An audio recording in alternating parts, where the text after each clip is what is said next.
There's a strange moment that comes to you late in life when you realize the people you thought weren't paying attention were quietly studying you the whole time.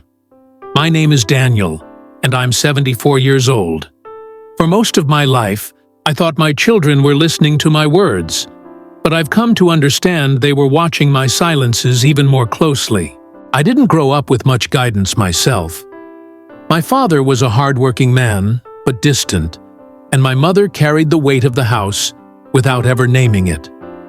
Love was there, I think, but it was practical, not spoken. You learned by observing, not by asking. So when I became a parent, I assumed that was enough. Provide, protect, keep moving. I believed if I stayed upright, if I didn't fall apart, my children would somehow know what mattered. They were little when I first noticed how closely they tracked me. I'd come home tired from work, drop my keys on the counter, loosen my tie, and sit in the same chair every evening. I thought they were off playing, but years later, my daughter told me she could tell what kind of night it would be just by how I walked through the door. I had no idea. To me, I was just trying to get through the day. And I told myself I was present because I was there physically. I went to their school events when I could. I paid the bills on time. I fixed what was broken around the house. What I didn't do much of was talk about fear or disappointment or tenderness. When something hurt, I swallowed it. When something scared me, I worked longer hours. I thought I was protecting them from worry. I didn't realize I was teaching them how to disappear inside themselves. There's a memory that comes back to me often now. My son was about 10, sitting at the kitchen table with his homework spread out in front of him.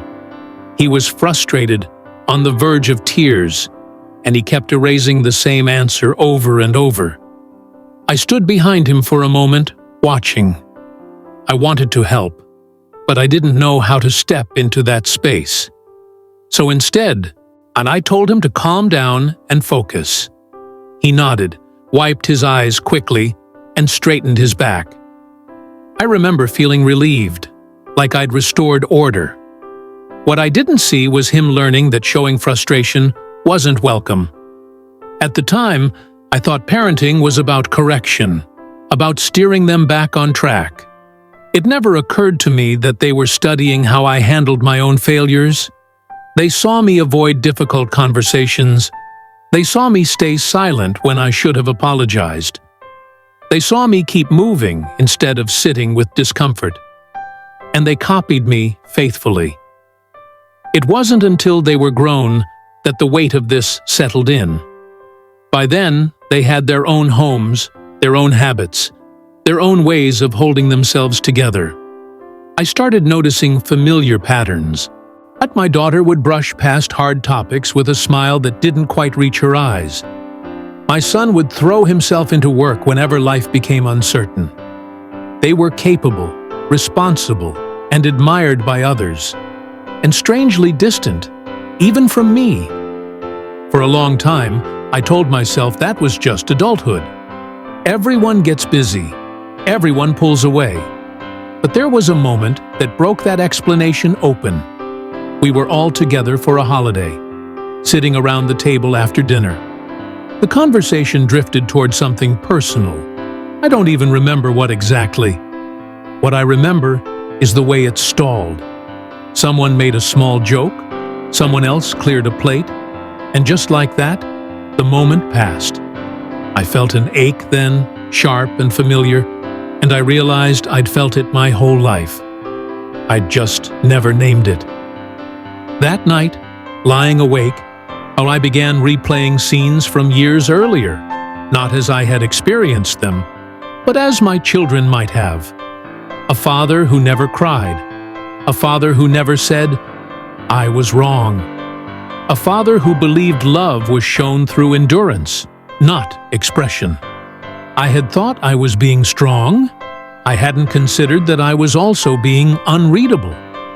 The hardest part of this realization wasn't guilt. It was recognition. I saw myself in them so clearly that it was unsettling.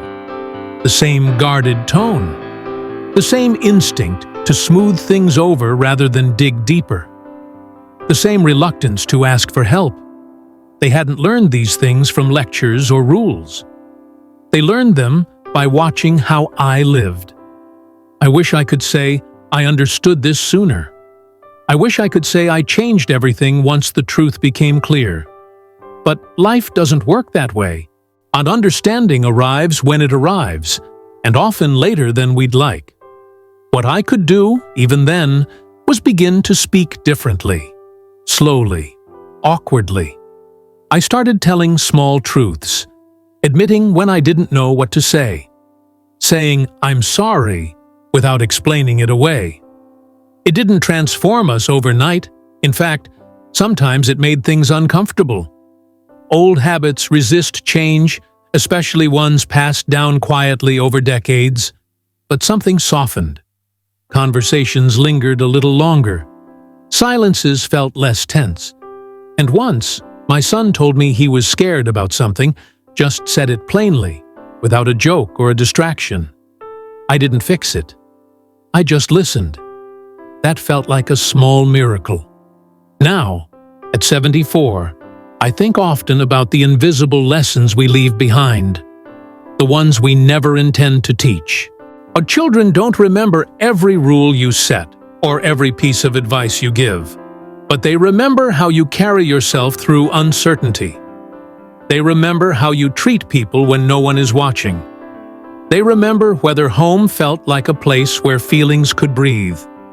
If you're listening to this and your children are still young, or even if they're grown, I won't tell you what to do. I'll only tell you what I learned too late. They are watching how you handle being human. Not perfect, not composed, not invulnerable, but honest.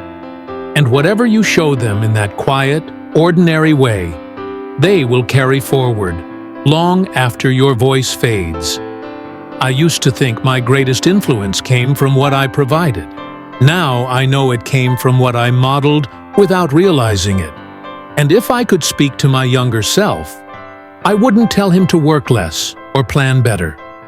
I'd tell him to let himself be seen. Because the truest lessons are the ones we never mean to teach, and the ones our children never forget.